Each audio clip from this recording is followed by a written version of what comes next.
Pitch with Sarah and Manny. We're here with Nashville artist Tyler Rich. Tyler, welcome to our show. What's up, guys? Thanks for having me. Oh, of course. We just wanted to let you know that it's 5 o'clock somewhere. So cheers. You guys are drinking. I've got water. I can figure something else out. But well, I figure the way to kill the virus is by drinking some with the virus, which is Corona. Yeah. So, we're good. From here, it's the superior type. I got to watch the calories. It's quarantine. I'm already put on 14 pounds. So, that's a different story, though. I'm pretty sure I've gained I heard somebody say this the other day, and it resonated so deep. He's like, man, it was actually Gary Allen. He was like, I've put on the COVID-19, man. I got to start working out again.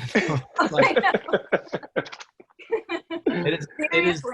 But speaking of quarantine, we wanted to talk to you about like music and how concerts are canceled. What's it been like? You went from literally like I do 0 to nothing. It was just go home and just stay home. Give us a little bit of background on what that was like when life just stopped. Yeah, it was crazy because I think for most people, especially in our industry, it was that second week of March when it went from like people talking about, oh wait, things are getting canceled. Why are things getting canceled? Wait, why did Disneyland close? And then every day, like every hour, it just was exponentially just escalating and getting crazy by the hour, news and everything. And we were on tour with Lanco, and we had just played in Green Bay. I stopped and did like one of my Rich Rescue's dog visits, did like all that stuff. Nobody cared about any distance whatsoever. And then we did the show, and then we're doing meet and greets, and my tour manager is all of a sudden doing hand sanitizer for everybody at the meet and greet. And I'm like, oh yeah, why don't we should have been doing that forever anyways. I was like, but exactly. I was like, that feels kind of weird. That feels kind of weird though. And I was like, hope they don't hate me for making them do hand sanitizer to say hi. Yeah. I hope they'll understand. That mentality, all of a sudden the next morning we're in Minneapolis. That was Green Bay. Now we're in Minneapolis, and everybody's unloading, and we're in the venue, and I get word like, hey, heads up, pretty sure this is going to get canceled in the rest of the tour. And I was like, I just went from thinking, oh, this feels kind of serious enough to make fans use hand sanitizer to say hi. I hope they're not offended, to now, wait, the whole tour's canceled? And this is like 10 hours later. And so it was just like out of nowhere, like boom, just explosion. And then we're driving 15 hours home to Nashville. And then I'm hearing about, not toilet paper, but I'm hearing about in LA that these stores are getting like just completely emptied out. There's no food, there's no anything. Nobody can go anywhere. Nobody's allowed to go in places. And even if they could, there's nothing there to even buy. And, my wife is in LA and I'm in Nashville. So then I'm like, oh my God, the world's about to explode. So yeah, exactly. I'm like, what the hell is going on? So I grab my dog, and she's a 14-and-a-half-year-old husky. And I was like, you ready for this? And she doesn't fly anymore. She's like, fuck no, what do you mean am I ready for this? And we jump on a plane and everybody's looking at me like, oh yeah, sure, dude, emotional sport animal, a husky? Yeah, sure. And it was like, I don't know, like I'll never forget that feeling of that like 24 hours of then I'm on the plane, and everybody, it was Southwest, so you could sit where you want anyways, but everybody was like one aisle apart from each other and didn't want anything to do with anybody. And it was just this very strange, eerie feeling of the world was ending. And I think and that's 3 months ago, and then so it's like to think about what has changed since then is just mind blowing. But now it's at first it's we don't ever not tour, we're never not on the road. A lot of genres, they'll tour and then they're home for a couple months and then they'll tour. Country is year round. We don't stop. It's like every week we're playing Thursday, Friday, Saturday, sometimes Sunday night.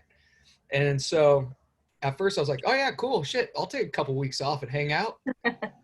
Tour will get rebooked, everything's gonna be fine. And then they're like, oh hey, your headlining tour right after this is also canceled. And I'm like, okay. And they're like, we're gonna rebook for June, but we're not gonna announce. I'm like, okay, that makes sense. Now this week was supposed to be all of the new dates from my headlining tour that got canceled in March. But we never announced it, but some of the venues did. So now I've got a bunch of fans hitting me up going like, hey, are you playing this show tomorrow? And I'm like, I don't even know what you're talking about. And I'm realizing that it was supposed to be this headlining tour. They got rebooked that a lot of venues announced that we never announced. And now we got to cancel this and pushing it to hopefully in October.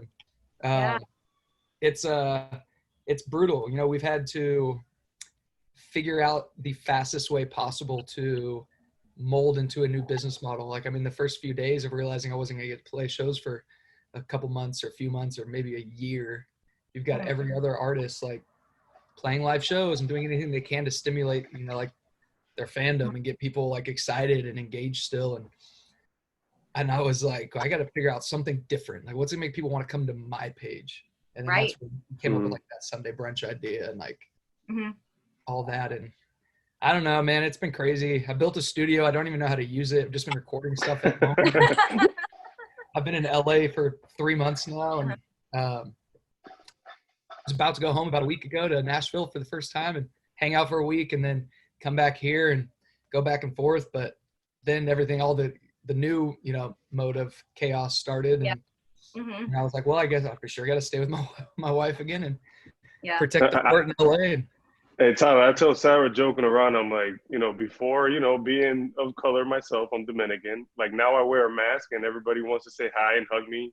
Like I walk in with a hoodie and people aren't scared. Before that, like they're, you know, looking at me kind of funny, like, what is this guy doing? But now that I can have a mask on, a hoodie, and everybody's okay with it these days. But, you know, going back to like the conversation we had with the mayor, I feel like we're test dummies right now because they're trying to open stuff little by little and just to see if this is going to spread. But I guess they're expecting a big spike again in August and September.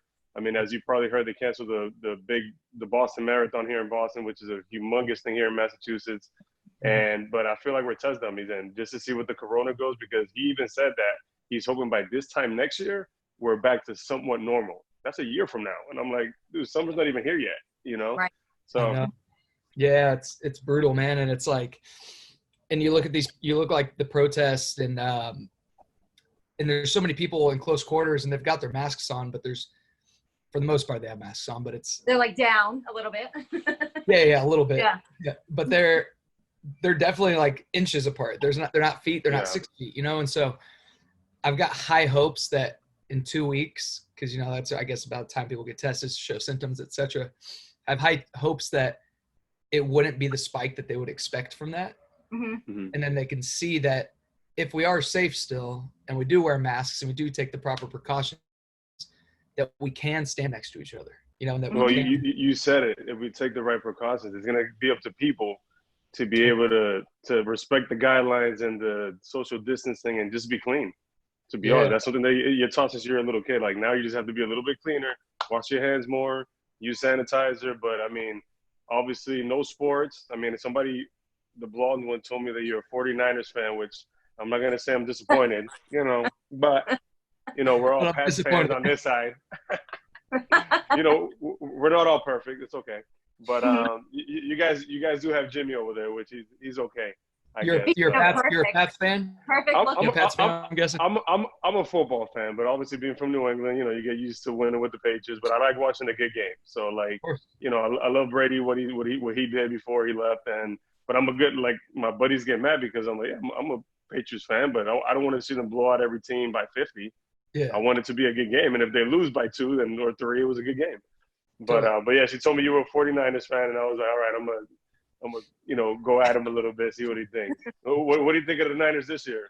I love it. Football, let's just say. Yeah. We got it, man. It's gonna be I mean, especially with the helmets and then a mask if they can breathe. They'll get to play. You know, let them play ball. Well, that's like full contact, man. It's, you know. I know. 300-pound lineman takes about 5 minutes to get off the guy he just hit. You know, and picking him up and getting him up is gonna be interesting to see. Spreading like crazy. It's like, who knows? Maybe like testing is so available by then that, I mean, obviously we see a lot of people in our government that are able to get tested every single day. You know, and it's and you know, maybe, I mean, football is such a massive part of the economy. If you think of the sports world, maybe they'll see that. Test them as an athlete, would you want to go up there and get that thing stuck in your nose like every single day for you to play? Like I see that being an issue. Like, you know, a lot of you see MLB players aren't agreeing with the owners. Every sport right now is trying to come back, but baseball has been a big highlight because of money, and the owners are pretty much, I feel like they're trying to make money when there's no money to be made right now, and the players aren't agreeing with anything. But I don't think the players will take getting tested every single day, getting getting Totally. something stuck in your nose every day, that's gonna suck. And You had it done. you know, You had I mean, it done.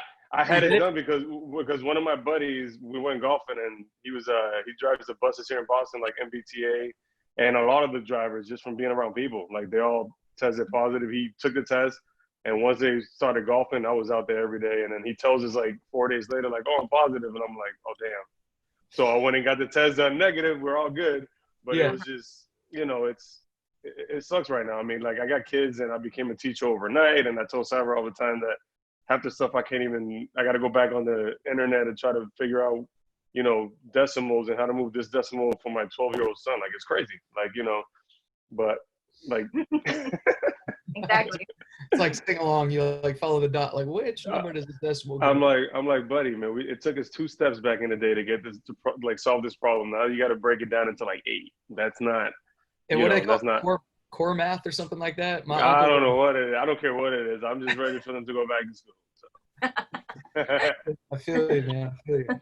Yeah, that we got the antibody test just to see if we went and got it done. We were hoping. We're like, please have antibodies in my system that shows that I had it, and maybe I was, you know, asymptomatic or whatever that long word is, you know. Yeah. I wish but when we got the results back, it was like, you do not have any antibodies. And I'm like, all right, back to hiding.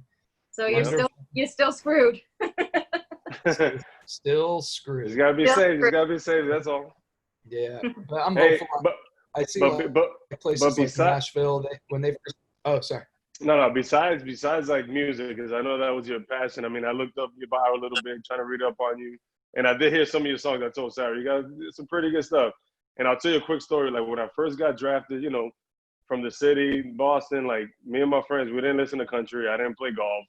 And throughout the years, you start meeting all these different personalities, you know, guys from Arizona, Texas. So you got all these different like Latin countries all together. And all of a sudden, you know, these country guys are playing country music. And I'm like, dude, what is this? And I was never open to it. My second roommate in pro ball, his name was Shane Hall from Arizona, dude. And I love George Strait. A couple of his songs, my first walkout song in the stadium was by George Strait. Cool. You know, I was like, when I brought it to Boston back in the day, my buddies are like, dude, what are you doing? Like, what is this? Like, you golf now? But now all of them, country music and golf, like we can sit there and listen to country all day, dude. And it's, you know, so it's respect to you because I heard some of your songs today and you're doing your thing, man. It's pretty good. Thanks, man. I appreciate it. That one of Sabina's, my wife's good friends, Lizette, her fiance is Anthony Pettis, the UFC fighter.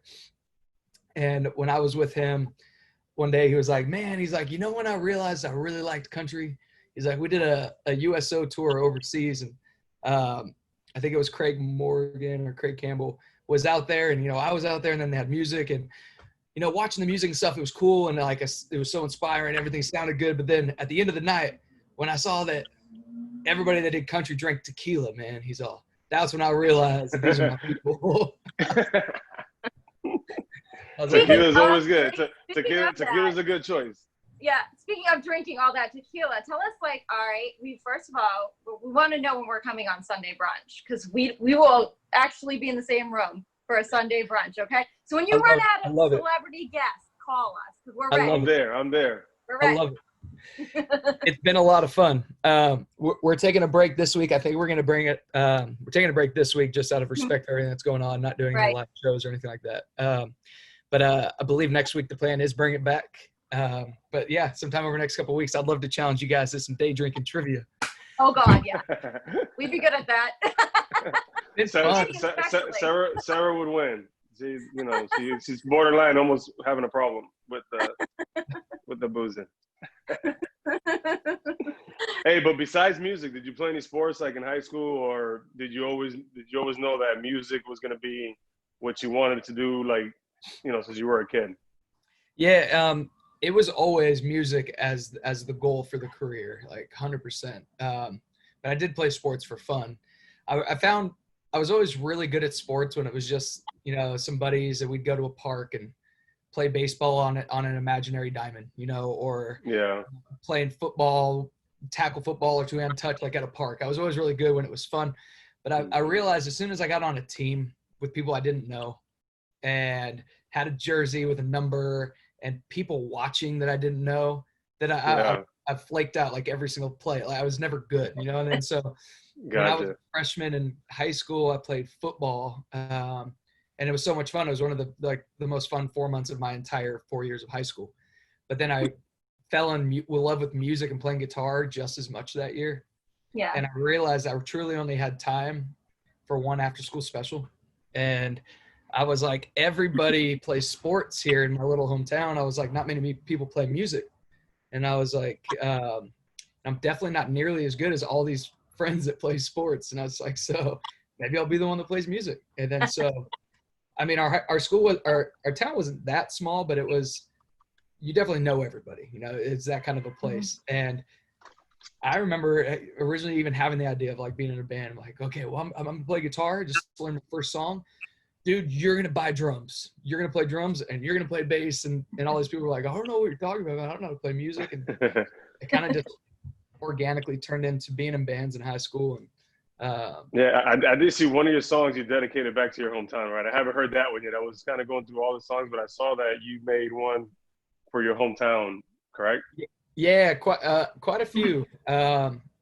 One of the first ones I ever put out independently was a song called California Grown, which was not specifically about my hometown, but just about growing up in California and the misconception so many people have of what California is and what it represents. And people hear the word California and they immediately think Hollywood, celebrity, rich, money, glamour, but it's an entire coast of the entire country. You know what I mean? It's like the West Coast of the entire country. It's a massive state, and it's got a little bit of everything for everyone. And the entire middle of our state is just nothing but farms and hot valley. You know what I mean? There's nothing like, and that's where I grew up. And it's just a song about everybody that was raised in California, or a place that people say, oh, you're from there, you can't be country. And I'm like, you ever been? It's the Wild West, brother. Come on, bring it. Like, there's cowboys everywhere. But the only problem that I had with the West Coast playing was just the 3-hour difference. Like, we're in LA or San Fran playing for a 3 or 4 game series, and then your body just you get used to it. Like, it takes you like 2 or 3 days to get used to the time difference, and then by then we got to leave and go somewhere else. So it was just like your body never recovered and be normal to play every time we went to LA. But no, LA was like beautiful. Like walking around, like it was like, I love going over there. All the restaurants, like it was definitely beautiful. Yeah, it's all got, yeah. And it's like, and it's something I always stress to people. Like, I don't really know many people that love, you know, different places, like big cities, intimidating places, until you like truly live there, right? Be like, how could you live in LA, man? Like, I went to LA and we had to leave LAX to get to Disneyland and then the Hollywood Walk, and it took us 4 hours each way. And I was like, yeah, but we don't do that when we live. I mean, we live in LA's like 39 little cities, right? And it's like, you pick your city, you live there because you like the things around, and you don't really deal with all the chaos of LA. You just live, I don't know. I've been here for like 15 years, so it's like normal. It's home. Yeah.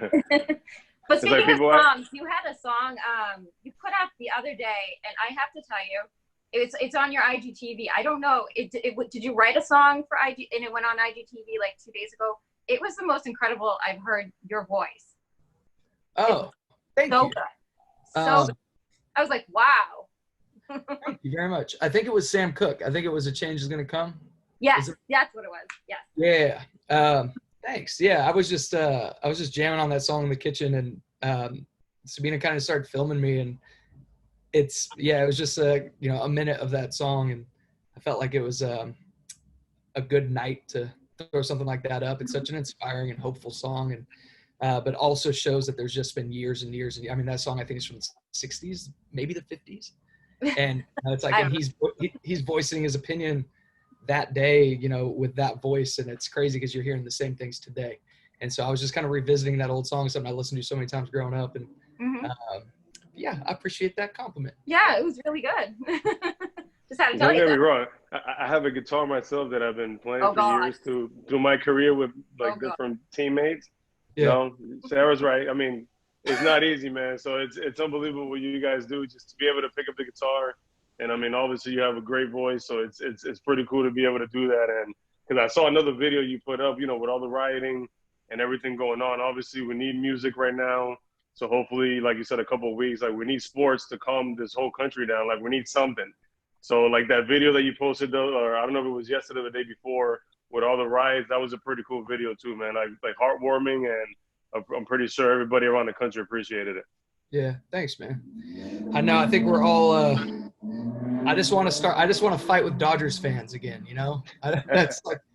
But it's. Hey, you guys, they got Mookie Betts now. Watch out! I don't know. I know. That's not right. That's our not right. Giants are in the reformative years. You know. Yeah. Bruce Bochy's gone, and. I mean, there's nothing like it though. Go watching a game. You know, with San Fran, there's nothing like it in that stadium, man. It's pretty cool. It's the best. Who is that, Sarah? So this is Maverick. He's from California. He's California grown. He's a little chubby though. He's on the chub side. Huh. That's the quarantine got all of us. This is my boy.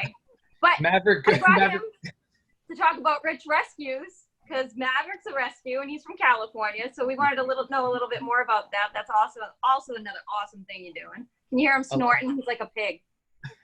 Did you guys hear him snoring the whole time? I'm going to go let him go back and sleep. I woke him up. It's like Maverick retired from Top Gun and started eating cake 24/7. He loves cake. He loves all the food. He's a foodie. That reminds me of we had a dog growing up named Bob, and he was just this sausage with toothpick legs. And yeah. He was sweet as hell. He lived to be 21 years old. That's amazing. And he was fat as hell. He was obese. I don't know. Honestly, when he was like 12, because terriers usually live a long time, you know. And when he was around 12 years old, I remember he got sick. We went to the vet. We're like, this is it. God, I remember saying bye to Bob when he was 12. Literally thinking there's no way to find out how sick he was and how fat he was. And then, dog, he got better, and then he lived another 9 years. Yep. They do surprise you. And thank you for saying that because everybody's always on me about his weight. And I'm like, he eats the same as Buddy, my other rescue, and Buddy's 5 pounds. So it's just his genetics. I don't know what to do with him anymore. I've tried. You got to take him outside. Let him run around. He doesn't walk either. Like, he's social. He's like his mother. Like, he wants to stop. Everybody has to pat him and say hello before we can walk. Kind of like you, Manny. Kind of like me. Yeah, you know. I got to say hi to everybody. So. Yeah. But tell us a little bit more about how you became, you know, doing the rescues and everything. Yeah, I mean, my heart for animals is probably like the biggest portion of my heart I have. Like, I'm all animals 24/7, you know, and I wish that every time I see any video of any dogs that need homes or cats, I'm just like, I honestly wish I could take them all. Yeah. And I've had Abby, you know, I rescued Abby when she was 5 months old. I've had her now almost 15 years. And I just kind of, with my schedule and my touring and everything, I can't adopt another dog. I just can't. There's no way. And every time I leave town, I'm like bugging friends, like, hey, which one of you can come stay at my house these 4 days? And then I'm home for 2 days. And then, hey, I need another person for 4 days. And people are always watching Abby. But anyway, so I was like, what can I do, you know, from the road to help these animals everywhere? And so I did this for a while without it ever having an official name of Rich Rescues. It was just something that was kind of organically happening where people would post, hey, this dog needs a home. He's got 24 hours to live in this. Oh, I hate that. It's a heartbreaker. Yes. Heartbreaking. You know, and this all post and be like, hey, please share this if you're from this area with your friends and family. Let's try to find this dog a home. And I mean, it was like 19 out of 20 times these dogs were getting homes, and these fans were keeping in touch and they'd been like, thank you for helping us find this dog. We love him. Awesome. And then kind of turned into these organic conversations with my team of like, how do we make this a real thing? And so I was like, well, when I go to all these towns on the road, I wish that it was like sports with baseball, man. I wish that I could go to a town, like my buddy's a comedian and they'll go do 3 nights in the same city, you know, and that's his life. He's full-time comedian on tour. He goes to these cities for 3 nights in a row and enjoys the city and hangs out and does 2 shows at night, but then it's relaxing, you know, it's like he gets to be in the same place. Whereas we show up and it's like sound check, media, radio, meet and greet, show, bye, new city, sound check. It's just, you never really get to fully soak it in. And I was like, I'm here this quick. What can I do? And I realized that when I am in these cities, like I'll use Green Bay again as an example because that was the last one we got to do. But I'm in Green Bay, and I've realized that my social media presence and my audience is heightened in that city, right? All the fans that are going to come to the show that night are now looking at my social media that day. They're looking at my stories. They're like, oh, is Tyler and the band going to go see Lambeau Field today? Is Tyler and the band going to go to my favorite restaurant? Are they going to go to my favorite bar after the show? And I'm like, if all these locals are going to be looking at my stuff anyways, why don't I force feed them a bunch of dogs and cats that need homes? Yeah. And hamsters I've found are also at these places. Hamsters, and just rescue everything. There you go, Manny. Hamster. I'm good on the hamster. I'm good. No, but I like that because me and the wife are going back and forth, like, to see what kind of, the kids are at their age where they want a dog. We have 2 cats at the house, and I'll say they're my wife's cats, but we're leaning more toward, maybe finding a rescue, but like a puppy. Like, I want a puppy. She wants it to be a rescue no matter what it is. But I want a puppy. If it's a rescue, I mean, I see I saw some stuff on your page and stuff, which I think is pretty cool. And I told her, I was like, as long as it's a puppy and it gets used to my kids and myself, it's fine. So we're in the loop. Like, she grew up with a German Shepherd. I like boxers and Rottweilers, so we're kind of going back and forth right now. But So it's Chihuahua. And there is I'm not doing a Chihuahua. Then people would definitely call me Mexican all the time, and I'm good. They used to call me that they call me that when I played. Like, they said I'm Dominican, and my whole teammates, hey Mexican, come here real quick, and I'm like, dude, I'm Dominican. I'm Dominican. So imagine me with a little Chihuahua. Baby. So this is Max. Max is 15. Hi, Max. He was in a pretty severe neglect situation, but basically it just came down to the person that had him just couldn't take care of him the way he needed, and he had been living outside, and his toenails were all crazy. He was just like in a really, really bad shape and didn't really seem like he had much left in him, and we figured quarantine was a perfect time to take Rich Rescues to a new level, and so we brought in this 15-year-old senior Samoyed Husky named Max. And when we got him, he could barely walk. He was like really bad. I saw the videos, he just runs around and plays and jumps, and he's I don't know, he's just pumped of vitamins. He's pumped full of CBD and just everything for his joints. And he's like a whole new dog. But especially with Rich Rescues, man, with those trips we do find there's lots of puppies at these places, and he's making this cameo in the background. I see him. He's gone. Also these shoes and these hats are not mine. Like- I was gonna say, man, I was like, that's a lot of shoes over there, but that's all of her. I have like 3 drawers here. But yeah, so a lot of times when we do these visits, I'll promote on my stories so many of the animals that need homes. We usually do like actual dedicated posts on my page that'll live there for a while of the special cases. So like the dog that might have 3 legs instead of 4, or the dog that's been there for 4 years, or the Maxes, like a dog like that a special case. And so it's been really cool. We did this one in Ohio. This dog's name was Blossom, and she was a German Shepherd Husky mix.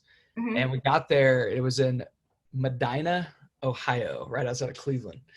And we got there, and she's like, hey, do you want to see Blossom? Blossom is this 3-year-old Husky German Shepherd mix that had 100% or 99% heartworm, like was on her death, basically. And for 3 months, we've been in and out of treatment, and she's finally cured at 100% no heartworm as of this morning. She hasn't been outside in 3 months.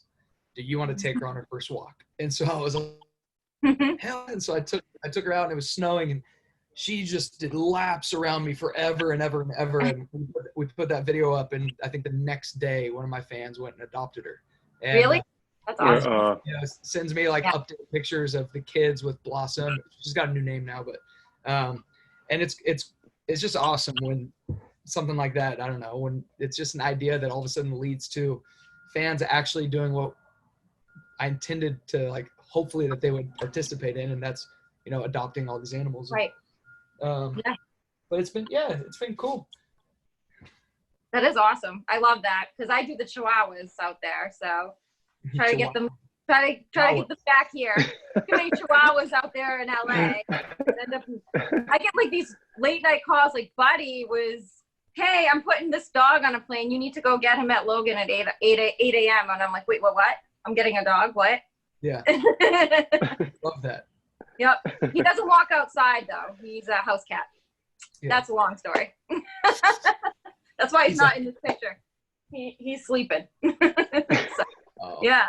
So, Abby just walked in. Do you have some new music coming out? You've been recording a lot while you're in quarantine? Yeah. So depending on when this podcast comes out, would decide whether my new single announcement is out yet or not. Okay. But so on June 12th, so next Friday, we're announcing the next single that comes out on June 19th. Oh, perfect. Because this comes out on Thursday. Yeah. Perfect. It works perfect. Oh, cool. So I'm announcing on Thursday night. Oh, good. Yeah. So this comes out this Thursday. Coming up? Coming up. Got it. This Thursday. Yep. Okay, cool. So for anybody listening to this podcast, I'm going to announce tonight on my Feels Like Home acoustic couch series show on Instagram Live, what the new single is going to be. And it's going to come out a week later. And somehow we have the exclusive. Look at that, Manny. I know. You see what we do? That's perfect. I like it. Yeah. Look at that. But yeah, super excited. Very, very, very excited. It's one of my favorites. It's crazy because with being out here, I bought all this studio stuff. Like this is my studio behind you right now that you just can't see. And I really didn't know how to I didn't know how to do anything. And so through quarantine, I've learned how to record stuff, how to record my vocals here and send it to Nashville. For this single that we did, John Mayer's drummer actually did the drums for it, and he did it in quarantine at his house in LA. And then awesome. Ilya is just like such an incredible guitar player and mandolin, banjo player in Nashville, and he did all of his stuff at home. And then I did my stuff here, and then my producer did all of his stuff in his studio in Nashville. And kind of just like this, like this podcast is all three of us different places getting pieced together. That's how we did it with this single. And you would expect like, okay, what's that going to sound like? And it honestly, it sounds like we were just a big ass band playing in a studio together. And it's really, really, really cool. Man. Yeah. And we just been doing lots of recording, lots of writing, lots of demo stuff here. New announcements about the full album finally being done and coming out. I'm not sure when those announcements will be because we're still obviously finishing all the details of the album. Right. Yeah. But it is it's pretty much wrapped, which is fantastic. Well, that's great. Well, you know what? When that album's ready to come out, you can come back on and talk about that. I love it. We'll go one by one. We'll do each song. Let's do it. Manny will play guitar. I'll sing the songs, tell the stories. You gotta. We're gonna have to have some one-on-one sessions, during Zoom or something, so you can teach me. I could do I could do a couple chords. I'm not gonna say I'm good at all. I'm not gonna say I'm good at all. So I'm not even gonna go there. I'll do the backup vocals for sure. See, that's it. So now that's the easiest way to lose people, Tyler. If you have her sing back, in the background.